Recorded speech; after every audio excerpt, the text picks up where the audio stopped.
Hello everyone and welcome back to another video. In today's video I'm going to show you how to fix an error occurred in Canva 2026, and you may ask why this error happens. So this generic message often appears when Canva hits a glitch in loading or saving your work due to connection issues, cache conflicts, browser problems, server hiccups, or app and browser compatibility issues. Okay, so to fix the issue you will need to first check your internet connection as well. So just go ahead and try to switch between the Wi-Fi's right here if available, or if you can.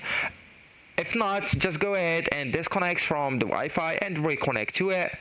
Also, I advise you to move closer to the Wi-Fi or to the router and just try to restart it as well. Also, you can run a test by fast.com powered by Netflix, and here you can check your megabytes per second as well.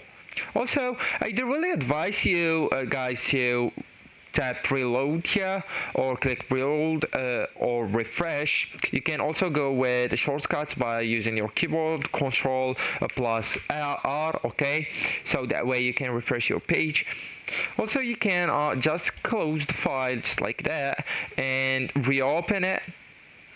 And sometimes just refreshing the session fixes temporary glitches. Okay, if that doesn't help, I do really advise you to click on these three dots on the top right of the Chrome browser, and then just go and click on the settings, the second last option there, and just go with the left hand menu and choose or select the third option, privacy and security. So on the top of the privacy and security section, you can see delete browsing data option. Click it, go with last 24 hours, and just click on delete data, the button that's located on the bottom right corner of that pop-up menu. So just click it, and that way you can fix that issue. So actually guys, that's it. This is the end of the video. Thank you so much for watching, and goodbye.